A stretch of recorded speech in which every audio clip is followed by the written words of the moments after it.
Alors c'est parti. J'accepte les gens un par un. Soyez tous et toutes les bienvenus pour cet énième webinaire. Je ne les compte plus, hein. Je vous préviens, c'est déjà, on en a fait tellement et on en fera encore tellement plus que je ne les compte plus. Mais je crois qu'on en est au 15e, non, 14? 15e. 15e. 15e, vous êtes Oui. meilleur que moi, c'est fou. Nous, on en est au 15e grâce à Héloïsa qui est présente. Alors, Héloïsa Costa qui nous fait l'honneur et le plaisir d'intervenir aujourd'hui pour présenter peut-être plus en détail le programme Idiomas Sem Fronteiras dans le contexte actuel. Héloïsa qui nous vient de l'USP, rien que ça. Merci beaucoup Héloïsa d'être avec nous. Juste une seconde de présentation me concernant. Pour ceux qui ne me connaissent pas encore, je suis Marine Knoll, chargée de coopération à l'ambassade de France au Brésil. Je suis accompagnée des animateurs IF Prof qui sont Waldemar et Raïssa. On est là pour vous répondre notamment dans le chat. Moi, je suis là pour couper la parole à l'intervenant quand il y a un problème. Et je suis là aussi pour vous répondre plutôt à la fin de la présentation. Si Héloïse, vous êtes prête, je vous laisse la parole. Oui. Bonjour tout le monde. Bonjour à tous et à toutes. Je suis Héloïse Acosta, donc de l'Université de São Paulo. Je voudrais vivement remercier l'ambassade de France et IF-Prof de cette invitation pour parler d'un programme que je tiens au cœur. C'est dès le début que je travaille au ISF et ça a été et ça continue à être une expérience vraiment importante dans ma carrière, dans ma formation et surtout dans le contexte brésilien. Ça a été par moyen de ce programme que j'ai pu connaître tous mes collègues des universités fédérales qui développent eux aussi un travail important par rapport à la diffusion du français dans le Brésil, Brésil continent, disons, dans ce pays énorme où il y a des différences, des contextes très particuliers. Et c'est grâce à ce programme, depuis quelques années déjà, qu'on a pu se rencontrer, échanger et développer tout le travail du Hommes sans frontières. Alors, pour cette présentation, j'ai pris quelques points pour vous situer par rapport à ce qui a été fait depuis la création du programme Idiomes sans frontières et aussi pour vous raconter un peu dans quel moment nous sommes et quelles sont les perspectives à partir de 2020. Et ces points-là, c'est pour vous présenter un peu l'historique du Idiomes sans frontières et surtout par rapport au Idiomes sans frontières français et voir que les liens que je vais établir entre tout ce qui a été fait, donc il n'y a pas une rupture, la rupture qu'il y a eu, c'est plutôt du côté institutionnel, donc ce programme, il est maintenant lié à une association et pas au ministère de l'Éducation, mais tout le travail qu'on a fait pendant ces années sont là et on se rencontre, on se reconnaît entre nous-mêmes, les spécialistes du français du Brésil, et là c'est très positif. Donc les mots-clés du ISF, si on pourrait dire d'une manière globale, ce sont les 4 là. Donc c'est dans le contexte de l'internationalisation des institutions d'enseignement supérieur qu'on a pu développer plusieurs actions locales et au niveau du pays. Un autre mot-clé, c'est le plurilinguisme. Donc, on travaille dans une perspective de mise en valeur de toutes les langues. Donc, il n'y a pas une hiérarchisation entre l'anglais et les autres, etc. Donc, on a vu que dans tous les pays, on a des actions en langue étrangère qui sont vraiment importantes et qui montrent que même si les documents du gouvernement renforcent une langue plutôt que d'autres, on voit que dans la perspective du idiome sans frontières, toutes les langues ont une place importante. Et ça va varier un peu d'après le contexte, les accords internationaux, etc. Donc, cette défense du plurilinguisme, pour nous, c'est l'un des points les plus importants du ISF. Après, dès le début, on tient à renforcer la licence, la formation des enseignants. Donc, dans notre histoire, malheureusement, du pays, et on voit jusqu'à présent que le travail de l'enseignant dans tous les niveaux n'est pas très mis en valeur. Et à partir du ISF, on a pu récupérer, disons, l'importance de l'enseignant dans l'enseignement supérieur, parce que nous y sommes, mais aussi dans la formation de ces futurs enseignants qui vont travailler au niveau élémentaire, primaire, secondaire et aussi au supérieur.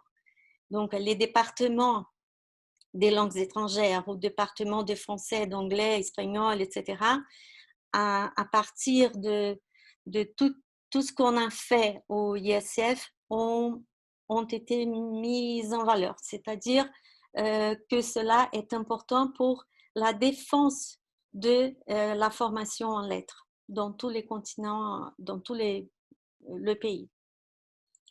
Et l'autre, ce qui marque le programme, c'est la formation des enseignants au FOS et au FU. Dans notre cas, FOS au FU. Mais pour chaque idiome, ça, c'est une question centrale. Comment est-ce qu'on peut différencier la formation qu'on propose au sein du programme ISF de la formation qu'on a dans les écoles des langues, dans la licence en lettres, même à l'université. Donc, ça a permis que tous les idiomes, ils ont pu récupérer les actions d'enseignement et de recherche qu'ils ont réalisées depuis longtemps. Donc, on voit que pour nous, dans la didactique du FOS et du FU, dans la didactique du français, la place du FOS et du FU, elle est mise en valeur par les actions qu'on a pu développer au sein du ISF. Et si on pense à cette idée d'internationalisation, ce concept, cette notion d'internationalisation dans les universités, on voit que tout a commencé un peu avec le lancement du programme Ciências Sem Fronteiras. Et les résultats à l'époque ont montré que sans les langues étrangères, on ne peut pas penser à une mobilité, soit enseignante, soit étudiante. Et à partir de 2011, 12, 13, on a eu tout un parcours de réflexion et des prises en main de ce que serait ou pourrait faire vivre d'une manière importante et consciente la place des langues étrangères dans notre pays.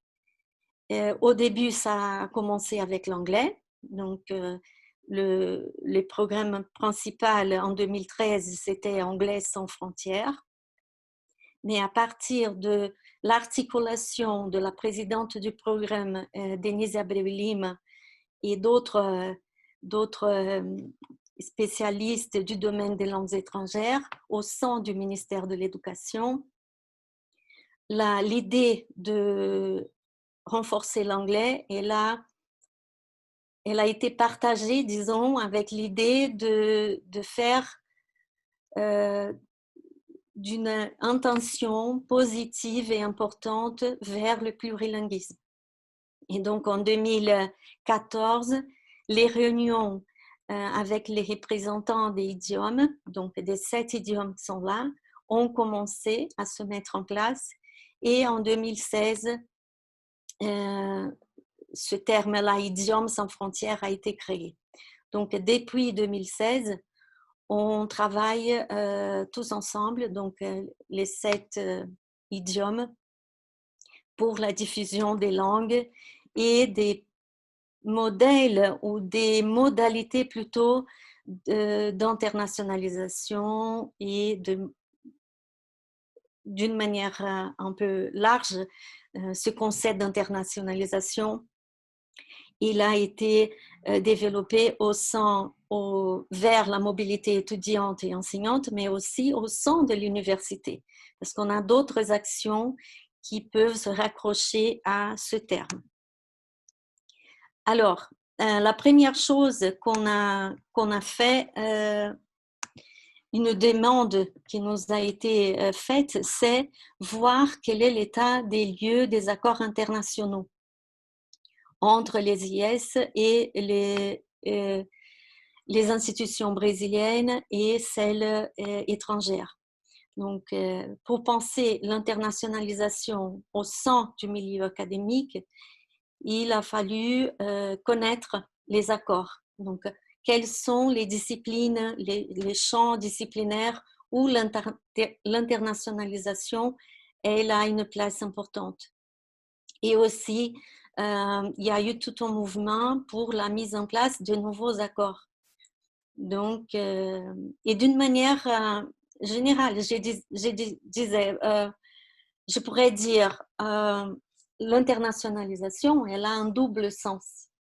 Quand on a fait exploser Sciences sans frontières en 2011, on a vu qu'il y avait un intérêt des institutions d'enseignement supérieur étrangères à faire des accords avec le Brésil et vice-versa. Donc, le secteur, le département de relations internationales de chaque université s'est lancé pour favoriser la mise en place des nouveaux accords. Et le plus important, qui est très central dans le ISF, c'est la création du réseau de spécialistes pour chaque idiome. Donc, à partir de 2014, on a fait des réunions, des rencontres nationales pour comprendre quelles étaient les directives du programme et comment est-ce que, en tant que formateur de formateurs au sein de chaque département, on pourrait penser la formation des enseignants et la mise en place des cours de formation en FOSFU et en français d'une manière générale. Un autre point, c'était le partenariat international. Alors, on ne peut pas penser l'internationalisation sans dialoguer, disons, sans prendre contact avec tous les interlocuteurs qui participent à cet enjeu d'internationalisation. La structure du Idiomes sans frontières, au début liée au ministère et jusqu'à présent dans le réseau INDIFIS, elle a été formée comme ça. Donc, la présidente du programme continue à être Denise Abreu-Lima et pour chaque idiome, il y a un coordinateur national responsable de faire ces réunions avec tous les représentants et coordinateurs pédagogiques.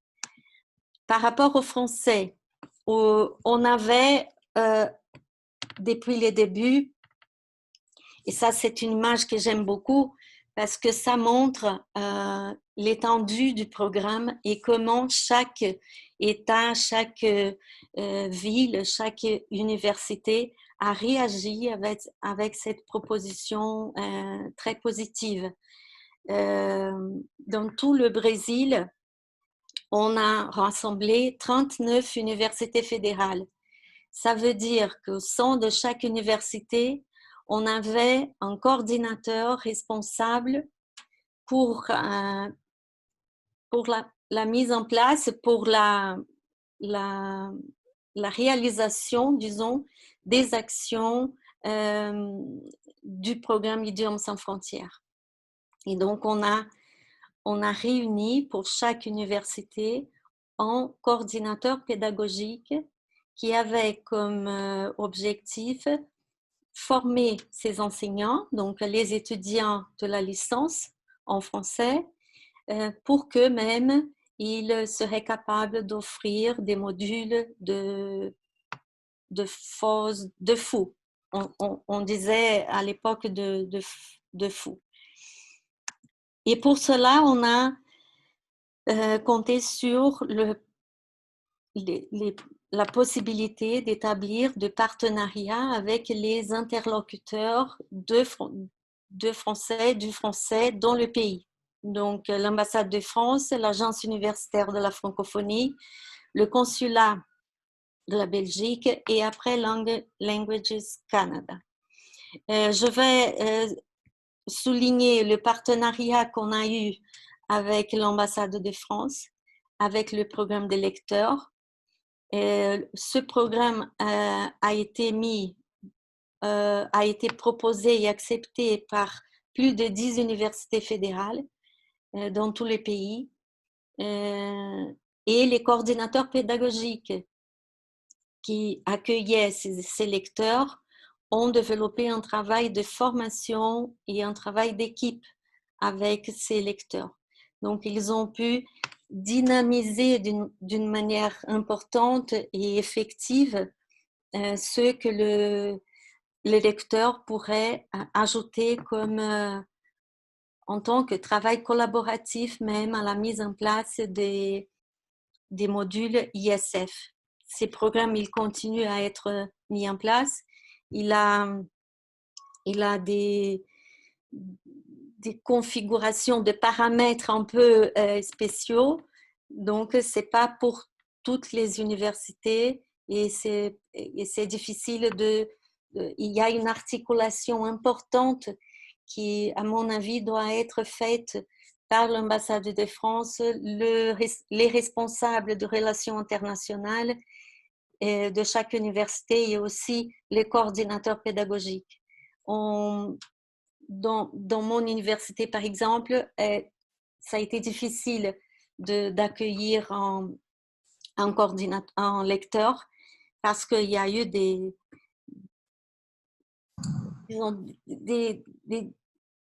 on n'a pas accordé à accepter à l'USP les paramètres que les programmes lui-même proposent. Donc, peut-être il faut penser à d'autres stratégies pour réussir à recevoir un lecteur à l'Université de São Paulo. L'Agence universitaire de la francophonie, depuis les débuts, depuis 2014, s'est mise à disposition du ISF et des coordinateurs pédagogiques pour travailler dans cette formation à l'internationalisation et la formation des enseignants et des étudiants à la mobilité internationale. Au début, une équipe internationale a été formée par des spécialistes français et d'autres pays, de Sherbrooke et de la Belgique. Et Chantal Parpette de Lyon et moi-même ici au Brésil, on était responsables de réunir toutes les collaborations et la réalisation de ce projet étudié en francophonie. Et évidemment, la formation en fou. Donc, il y a un site qui s'appelle Étudier en francophonie. Il est hébergé sur la plateforme de Lyon 1 et l'objectif de ce site, c'était rapprocher un peu des étudiants qui préparaient leur projet de mobilité à une proximité thématique et aussi des sujets qui circulaient en milieu francophone, disons. Soit des étudiants qui allaient vers le Canada, vers la France, vers la Belgique. Donc, ce site comporte aujourd'hui plus de 40 vidéos accompagnées des fiches pédagogiques avec corrigées. Donc, ce sont des entretiens avec des professeurs des universités, ce sont des témoignages d'étudiants sur la vie quotidienne sur le campus, un professeur qui parle un peu de l'organisation du système universitaire français. Et à partir de chaque vidéo, on a une fiche pédagogique qui accompagne l'exploitation orale de ce qui est proposé. Ce travail a été fait par cette équipe internationale, mais surtout par les étudiants de Lyon 2, de master de Lyon 2, qui jusqu'à aujourd'hui continuent à préparer des séquences et à les mettre en ligne par une personne de Lyon qui aujourd'hui n'est plus rattachée à Lyon parce qu'elle a soutenu sa thèse, mais c'est Karine Boucher qui met en ligne les activités, les séquences pédagogiques proposées. Donc, à partir de ce matériel, ça a été le premier, disons, à être proposé, à être élaboré et proposé aux enseignants ici au Brésil pour travailler des questions concernant le milieu universitaire français francophone. Donc, à la formation des enseignants au FOS Yofu, elle tient à consolider, disons, le réseau ISF français. Donc, chaque coordinateur pédagogique dans tous les pays s'est servi de ce matériel pour discuter et dans les ateliers de formation, dans les journées de préparation linguistique locales, comment se servir de ce matériel pensant à la formation, à la mobilité et des étudiants. Et à la méthodologie du FOU.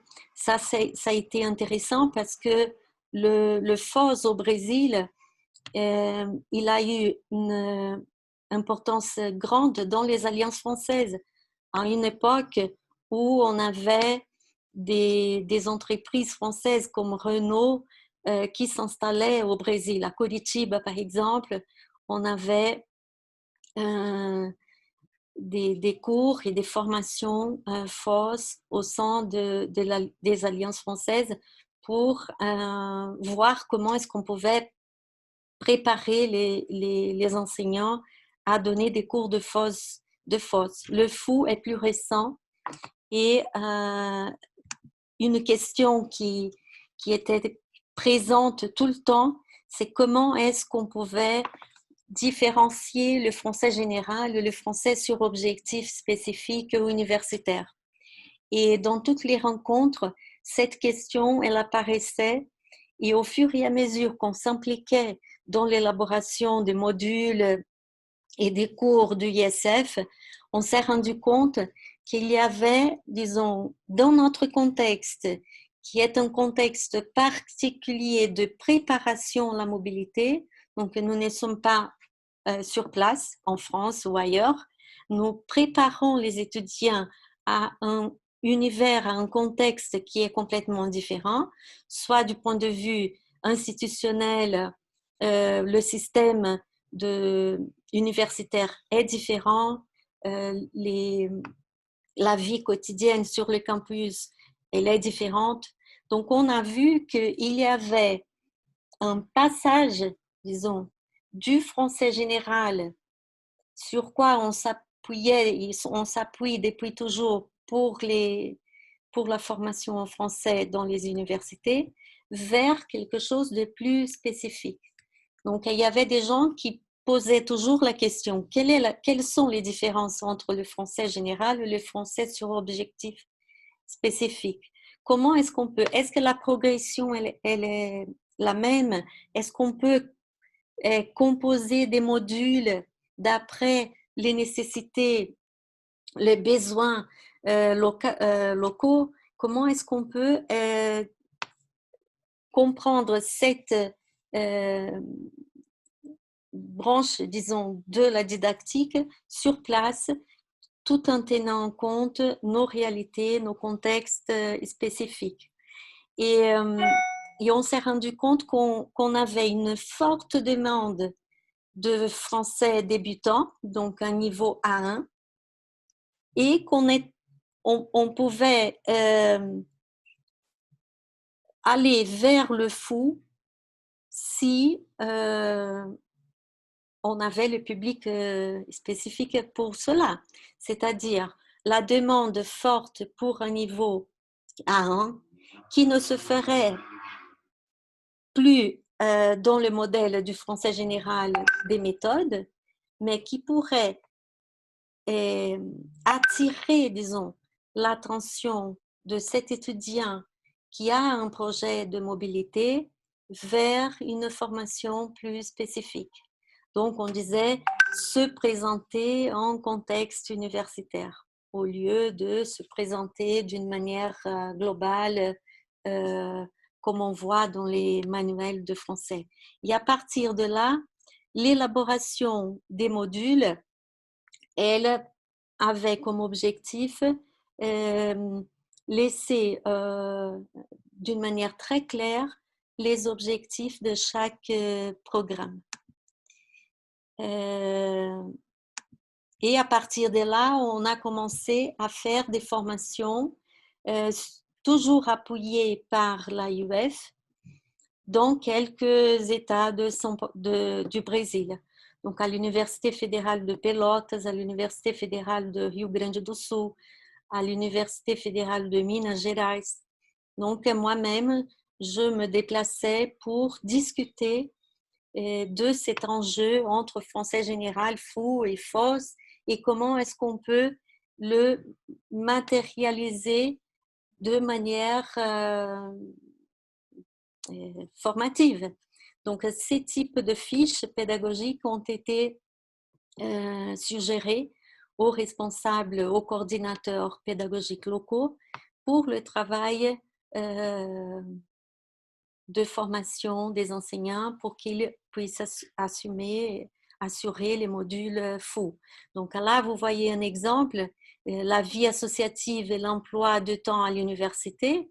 Donc on peut travailler avec le même notion qu'on a en didactique, donc les objectifs, la grammaire, le vocabulaire, les supports, que les supports, pas forcément ils étaient à notre disposition, il faut le chercher sur Internet, il faut penser à cette didactisation du document oral ou écrit pour qu'il soit en accord avec les objectifs communicatifs qu'on avait prévus au sein de chaque module.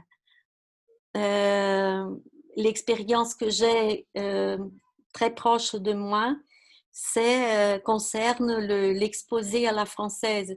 Donc, je travaille à l'école polytechnique de São Paulo, de l'USP, et ça fait déjà plus de 7-8 ans.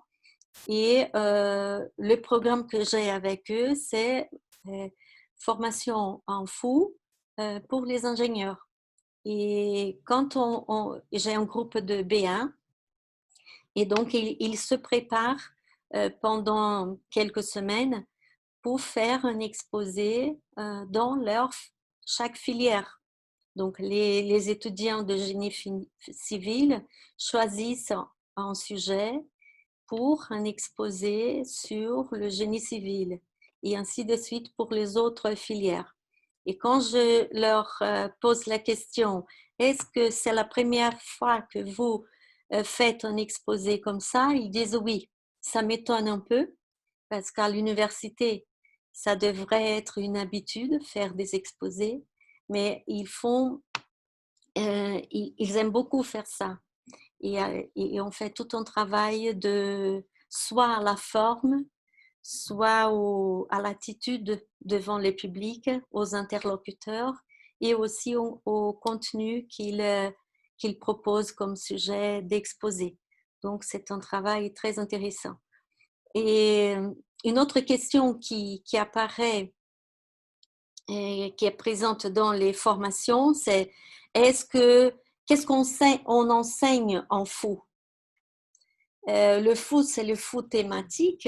On informe sur le système universitaire français. C'est une information qu'on passe où on peut lister des objectifs d'enseignement, des objectifs linguistiques et d'apprentissage de la langue.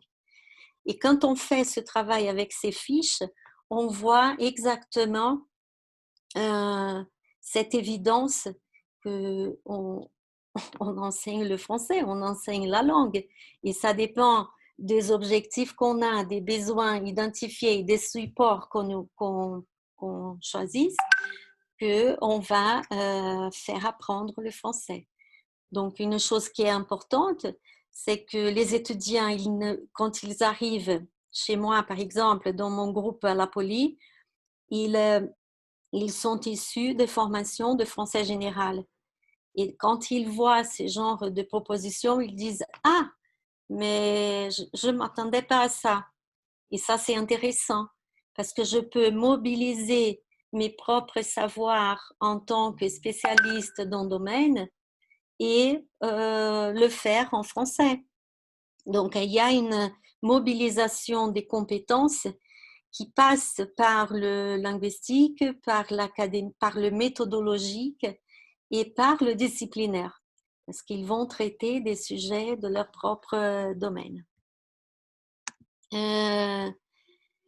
Donc, bref, si je peux résumer ce premier point-là des principes, ce renforcement, le ISF a permis de renforcer la licence lettres français.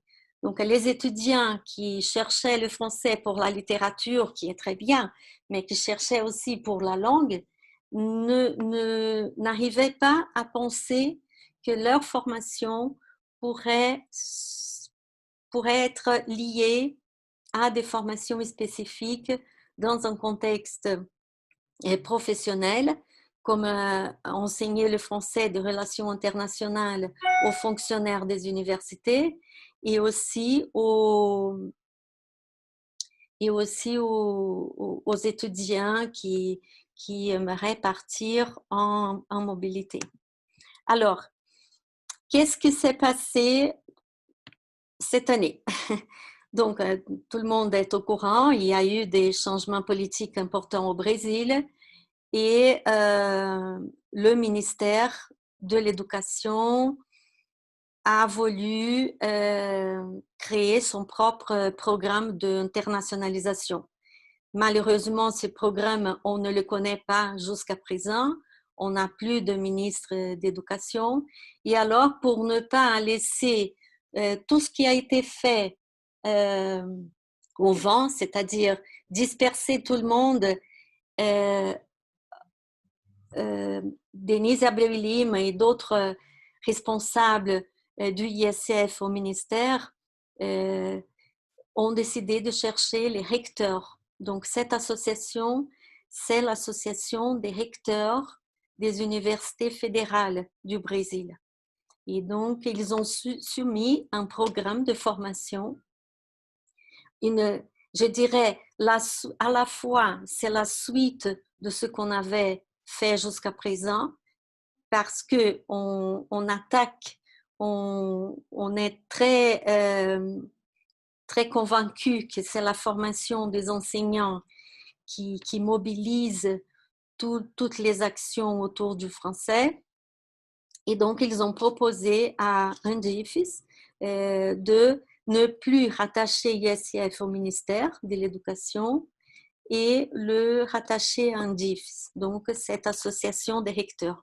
Et c'est un peu bizarre et contradictoire parce que toutes les universités et tous les recteurs sont rattachés au ministère. Mais le fait de ne plus être soumis aux règlements, aux consignes, aux contraintes du ministère de l'Éducation dans ce moment politique difficile du pays, nous a laissé un peu libre de penser à cette formation et de reprendre tous les accords qu'on avait, tous les contacts avec le partenaire. Et donc, la formation des enseignants dans toutes les langues, elle est proposée maintenant gratuitement à tous les étudiants du pays, une partie à distance. Donc, on va reprendre les principes dont j'ai parlé au début qui orientent le ISF, internationalisation, plurilinguisme, formation sur objectifs spécifiques, internationalisation, etc. Et une partie présentielle.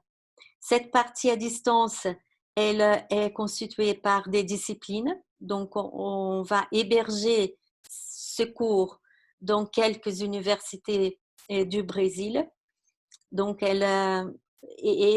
tous les professeurs pouvaient s'inscrire pour participer à cette formation à distance en ligne.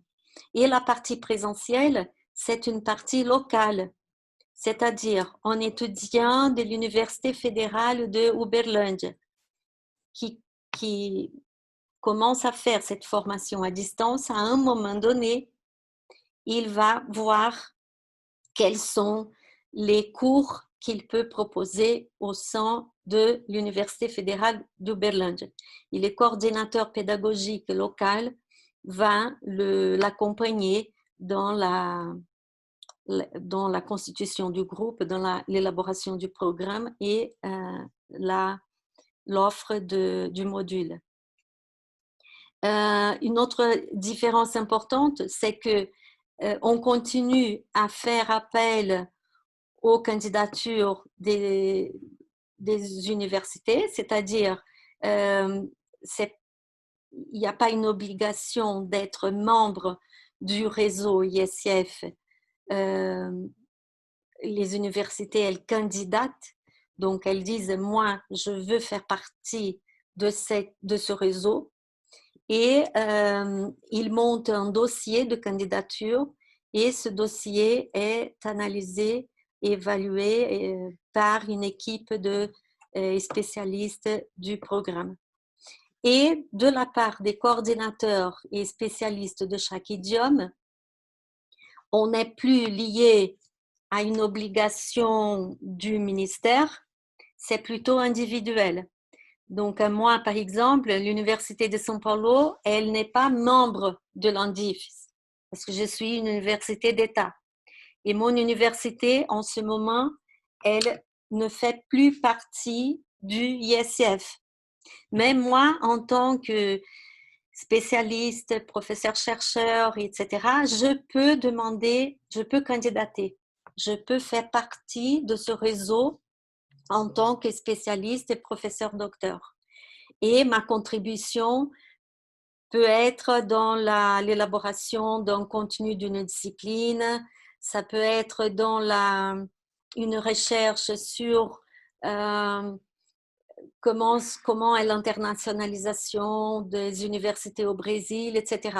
Donc, on a plusieurs manières de participer en tant que membre d'un département, d'une université et lié à une langue, bien sûr, pour contribuer à ce réseau. La reprise des contacts avec les partenaires, c'est ce qu'on fait en ce moment avec vous et avec l'ambassade de France, elle est en route. C'est-à-dire, on essaie d'expliquer quel changement a eu par rapport à l'INDIFES et plus au ministère. Et le spécialiste, on est concepteur. Moi, je fais des réunions hebdomadaires avec un groupe de spécialistes du réseau ISIF qui est membre en ce moment de ce réseau Indifis. Et on se réunit toutes les semaines pour monter, élaborer ces cours à distance, choisir les disciplines et après le descriptif de chaque discipline, ce qu'on pense et qui est important pour cette visibilité du français dans tous les continents. Oh, j'ai dit Brésil continent parce que c'est un parce que je trouve que le Brésil est tellement énorme et c'est une chose intéressante parce que je suis de São Paulo, paulistane. Et quand j'ai commencé à travailler au ISF, j'ai découvert le Brésil. Et j'ai dit, bon, je ne peux pas aller à une ville du pays avec mes lunettes de São Paulo. Il faut que je sois ouverte à découvrir ce qu'est le Brésil localement, les collègues, etc. Donc, ça a été un apprentissage important pour moi en tant que citoyenne et en tant que professeure d'une université. Alors, cette formation à distance, elle est adressée à des enseignants qui ont déjà un diplôme, qui ont fini leur parcours en lettres, et des enseignants en formation. Donc, on tient à garder les enseignants, les futurs enseignants de français qui suivent les licences en lettres. On a deux modalités. Une spécialisation, c'est-à-dire pour cet enseignant qui a déjà son diplôme, il peut faire toute la formation en tant que spécialiste et ce qui est prévu au total. Donc, il aura un diplôme de spécialisation dans le idiome sans frontières. Et là, c'est une charge horaire qui est très importante, c'est 400 heures. Mais localement, on peut, moi-même ou d'autres, proposer des cours qu'on appelle extracurriculaires. Donc, je peux avoir un étudiant qui est avec moi, très lié à moi, et je dis, bon, tu as la possibilité de suivre cette discipline de formation FOSFU, et après, tu vas offrir un module à la poly, par exemple.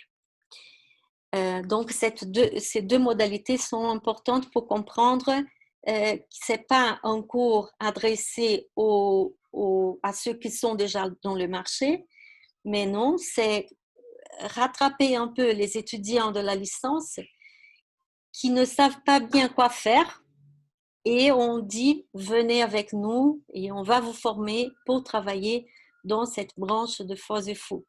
Et ça, c'est en continu. On a décidé 7 volets curriculaires, on appelle en portugais componentes curriculares, et qui regroupent des disciplines. Et comme c'est en formation, c'est en élaboration, je ne vais pas le mettre, je peux les citer. Donc, matériel didactique spécifique pour les ISF. On a une langue des fins spécifiques professionnelles et académiques. On a des aspects culturels, langue et culture. On va inclure dans la formation l'intercompréhension des langues romanes. Le portugais, langue étrangère, il a une place importante dans la formation. On a vu une explosion des demandes de portugais langue étrangère. On a un collègue de l'université de Londrina qui travaille fortement dans la diffusion du portugais langue étrangère dans tous les pays. On a seulement 2 licences en portugais langue étrangère au Brésil. Ça, c'est important. Donc, dans les doubles sens de l'internationalisation, on ne peut pas laisser le portugais à côté. Il faut l'inclure et peut-être à moyen terme l'inclure comme une spécialisation dans la licence en lettres. Donc là, c'est quelque chose d'important. Et pour finir, si je peux dire un peu quel serait notre rôle en tant que membre dans le département d'une université par rapport aux partenaires existants et d'autres qui viendraient à moyen terme, c'est comprendre ce que c'est l'internationalisation dans chaque IS. Donc, qu'est-ce que c'est l'internationalisation? Est-ce que mes actions en tant que professeur docteur, un professeur spécialiste dans le domaine, elles sont liées à l'internationalisation? De quelle manière? Quels sont les accords avec la France que l'université est là? Est-ce que c'est représentatif, c'est important? Quelle est la place que l'internationalisation occupe et surtout la place que les langues étrangères occupent dans l'internationalisation de mon université? Avec ce réseau énorme qui couvre tout le Brésil, et c'est évident qu'on va renforcer les actions pour la diffusion du français et des cultures d'expression française. Ça, c'est sûr. On devient formateur de formateurs. On va plus parler de ces moments difficiles de ne plus avoir le français dans les réseaux publics, mais on va aller un peu plus loin, dans le contexte de la mondialisation, de l'internationalisation. Quelle est la place que le français occupe dans le pays et quelle est la place qu'il peut jouer au sein de l'internationalisation? Développer des actions collaboratives entre nous. La pandémie, on ne peut pas dire qu'il y a des points positifs dans la pandémie, parce que là, c'est vraiment l'horreur en ces moments. Mais on a déjà fait 2 rencontres, et celle-là, c'est la 3e, sur les technologies et enseignement de langue. Donc, j'ai ma collègue Josilene de l'Université de Campina Grande et Luciana de l'Université fédérale de Santa Catarina ont organisé 2 rencontres virtuelles justement pour parler des technologies de l'enseignement des langues. Donc, on peut profiter de cet espace, disons, virtuel, à distance, pour remettre un peu nos actions de formation de manière plus efficace. Une chose qui a été très, très forte quand je me déplaçais pour les régions, pour les universités ayant l'appui de l'AUF, c'était vraiment la difficulté du déplacement. Donc, en ce moment, on peut former des gens et créer des volets de formation d'après les besoins identifiés dans chaque région ou université et faire d'une manière plus efficace, multiplier ce qu'on pense que c'est ou ce serait l'enseignement du français au Brésil. Et le dernier point, ça me tient au cœur parce que je travaille en FOS depuis longtemps, depuis mon travail à l'Alliance française, ça fait longtemps. Et depuis 10 ans, avec Chantal Parpette dans ce projet à UF, et je dirige des masters et doctorats en FOS IFU.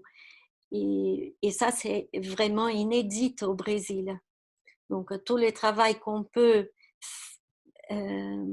faire apparaître à partir de ces initiatives du ISIF sont importants dans les cadres nationaux de la diffusion du français au Brésil.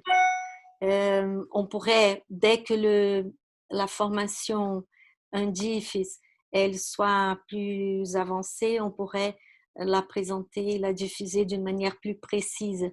Mais je suis à votre disposition pour les questions. Voilà. Merci beaucoup, Héloïse, pour cette présentation très complète, je pense, d'Idiomas Sin Fronteras et avec le focus français, bien évidemment, puisque c'est ce qui nous intéresse, même si évidemment on tolère et on aime toutes les autres langues et on est en faveur du plurilinguisme. Merci beaucoup. Est-ce que parmi les participants à ce webinaire, il y a des remarques, des commentaires, des questions qui ont surgi ou qui surgissent actuellement que vous voudriez poser à Héloïse Je vois sur le chat. Quelqu'un, j'ai pas compris, Héloïsa. Qu'est-ce que si Je quelqu'un. vois s'il y a des questions sur le chat, mais On peut regarder sur le chat, effectivement. Pour l'instant, sur le chat, on n'a pas détecté de questions particulières. Après, moi, j'ai peut-être juste peut-être par manque d'attention ou peut-être parce que j'étais pas, j'ai pas assez bien lu. Enfin, vous avez parlé donc de la formation pour les enseignants. Donc, dans ce cadre, d'Idiomas Sin oui. Fronteras FOSFU, elle s'adresse à quel enseignant exactement? Est-ce qu'il y a un profil d'enseignant? Est-ce qu'il faut forcément faire partie du réseau Non, ISF? C'est ça que j'ai pas réussi à non. comprendre. Que j'ai pas fait attention. Cette formation sera adressée à tous les enseignants de français D'accord. qui, qui voulaient suivre la formation en tant que spécialiste. Donc, la formation pour les diplômés, c'est 400 heures. Oui, oui. Et il y a la partie théorique qui est faite tout à distance et après la partie présentielle D'accord. pour les enseignants. Pour les étudiants de lettres, on garde un peu le cours d'extension qu'on dit. Donc, ce sont Mhm. des cours offerts par le service extracurriculaire de l'université. Et pour nous, c'est très important parce que je me bats souvent à l'USP pour que les étudiants de la licenciature, donc de la formation en didactique, ils aient une expérience pratique d'enseignement, orientée et dirigée par un enseignant du département, mais qu'ils puissent avoir un espace d'expérimentation de la pratique. La licenciature au Brésil, c'est pas dans tous les pays, mais on a une tradition de couper un peu la formation que l'étudiant fait dans la fac de lettres et après la formation qu'il va suivre à la fac d'éducation. Mhm. À la fac de lettres, si on travaille dans cette perspective de formation théorique et pratique, on peut déjà anticiper cette formation dans les écoles et les former pour donner des cours dans des centres universitaires. Donc là, c'est très important. Je vois. D'accord. Merci. J'ai pu voir une petite question. Il me semble que le prénom de cette personne est Anna Claudia.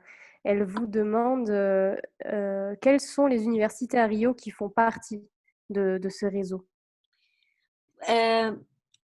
Au début, je vois, on a fait un appel à candidature qui vient d'être fini.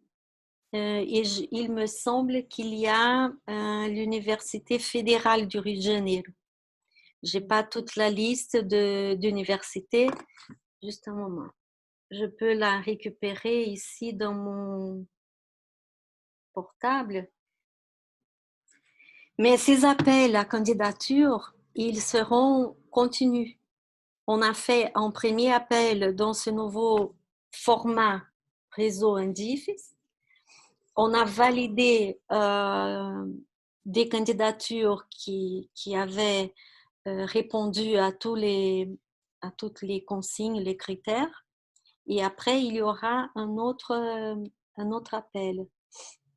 Mais je peux voir ici si je trouve la liste complète et je vous donnerai l'information tout de suite. En attendant, pendant que vous cherchez, Louisa, sachez que plusieurs personnes sont en train de vous féliciter dans le chat. Notamment, attendez, j'ai Alberto, Jacqueline, qui vous félicite pour ce projet, en tout cas de faire partie et d'être impliqué avec autant de ferveur dans ce projet. Il y a une remarque un petit peu plus longue, intéressante de Élise, Élise, qui dit la chose suivante. Peut-être qu'Elisa, au lieu que je lise votre commentaire froidement, peut-être que vous pourriez oui, prendre la parole. alors je réponds à Élise. Élise, Oui, on a eu des témoignages très, très, très importants des étudiants qui ont eu une expérience de 6 mois, d'une année au sein du ISF et comment cette expérience a transformé leur manière de voir l'enseignement, leur manière d'enseigner et aussi la suite du travail. Donc, je vois que tu dis, cette expérience a été fondatrice dans mon parcours. Ça, c'est vrai parce qu'on peut alimenter tout ce qu'on fait au ISF à d'autres projets. Donc, ça ouvre des perspectives de continuation du travail. Notre carrière est une carrière qui est pour toute la vie. Et c'est à nous, en tant que professeur de département des licences en français, de montrer quels sont les chemins possibles. Et, et dans le domaine de l'enseignement à des objectifs professionnels, on a tout un travail à faire. Et malheureusement, les licences du Brésil n'ont pas une discipline spécifique de formation. On voit que dans la méthodologie de l'enseignement du FLE, parfois il y a des enseignants qui traitent un peu du faux et du fou, mais c'est rare. Moi, je le fais parce que je suis impliquée depuis toujours, mais c'est rare. On n'a pas dans les cursus, dans la maquette curriculaire de la licence de français au Brésil, une discipline qui va justement mettre l'accent sur le concept de besoin d'apprentissage, pour discuter ce que c'est la diversité de demandes et comment est-ce qu'on peut répondre aux différentes demandes, etc. Donc, c'est vrai, c'est très formateur, j'en suis sûre. bien sûr. C'est certainement un plus, disons, à ce qui existe déjà. Et peut-être qu'il y a un autre. Voilà, Elisa, elle dit qu'elle a eu la chance de participer au programme avant même de faire le stage de licenciatura, ce qui lui a donné beaucoup plus d'aisance, oups, pour assurer ses cours. Donc vraiment, c'est un retour très très positif d'Elisa. Donc ce que vous dites est certainement très vrai. ISF est un complément très important, très intéressant, rajoute une dimension supplémentaire, disons, aux formations traditionnelles en français, je pense. En parlant de... Oui, je vois, votre micro ne marche pas, mais c'est pas grave. Merci de votre participation, Elisa, dans le chat. Pas de problème, on est là pour parler pour vous, pour faire votre micro. Ce qui est important, Marine aussi, il y a tout le monde, c'est que tout le travail qui a été fait pour mes collègues dans les universités fédérales ont montré qu'on se rapproche, disons, des contextes. On a vu il y avait une forte demande pour les cours débutants. Donc, est-ce qu'on peut faire du faux et du fou au niveau débutant? Quand est-ce que le faux et le fou, il apparaît comme une méthodologie importante qui répond aux besoins particuliers et spécifiques de chaque public? Et la réflexion qu'on a fait du passage du français général à peut-être des modules visés fous à des modules fous, donc à la ligne là que j'ai montrée, et on en a discuté lors d'un séminaire de post-graduation qu'on a eu à l'USP, assuré par Chantal Parpet l'année dernière ou l'année précédente, je ne me rappelle plus. Et donc, ces questions qui portent sur la méthodologie de l'enseignement et comment est-ce qu'on conçoit la didactisation, tout cela est très vivant. Et ça répond aux besoins de nos étudiants, vraiment.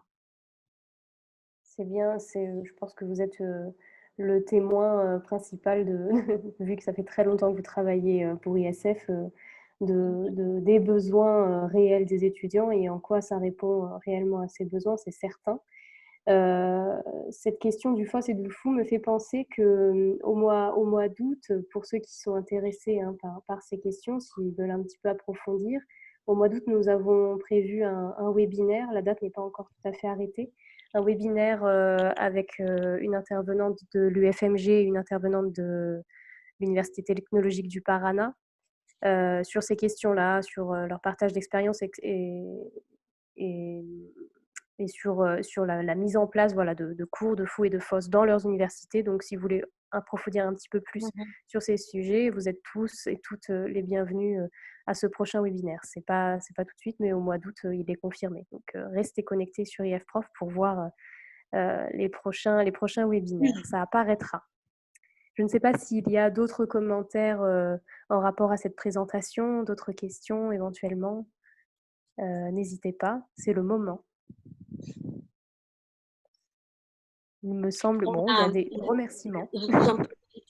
J'en profite pour dire cette découverte du Brésil et des besoins locaux a été vraiment super intéressante. J'ai un collègue à l'Université fédérale du Piauí qui a commencé à travailler dans cette perspective de mise en place de modules ISF et il nous a fait découvrir que l'État du Piauí, c'est le plus important état des fouilles archéologiques. Et donc, il a fait tout un travail de formation de ses étudiants de français pour penser à des cours d'archéologie aux étudiants d'archéologie. Et la mission française, une mission française importante sur l'état de Piauí.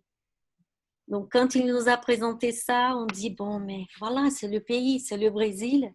Et au fur et à mesure qu'on se rapproche de ces réalités, on peut faire avancer notre réponse en tant que formateur de formateurs, en tant que diffuseur de la langue et à des points spécifiques. Moi, je trouve ça passionnant. Oui, bien sûr, ça l'est.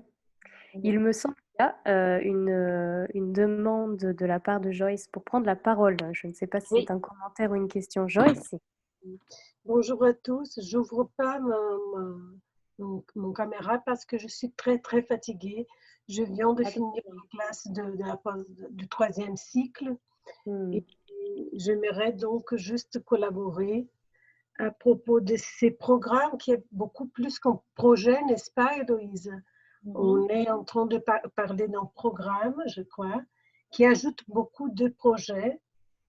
Et donc, au nord-est, quand on avait l'expérience du BrefTech, elle s'était mise à côté un peu de ce projet de l'archéologie, du travail de Piauí. On a découvert tout un réseau de travaux qu'on pouvait développer.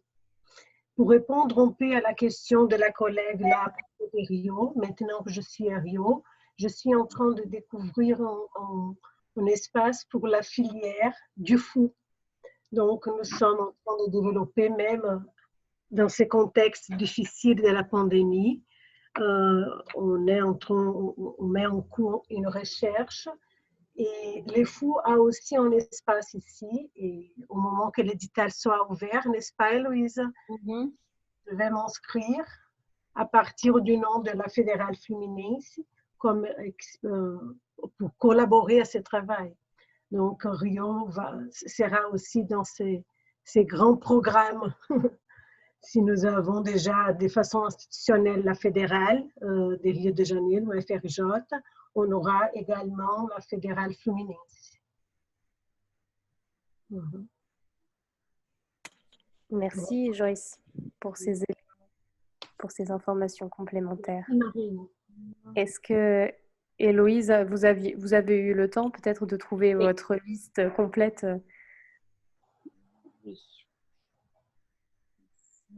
Oui, et les cours avec Chantal, c'était 2018, Héloïse. J'avais suivi cette formation.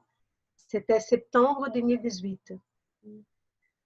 Alors, l'université rurale du Rio de Janeiro. Oui, elle a présenté son dossier et il a été validé.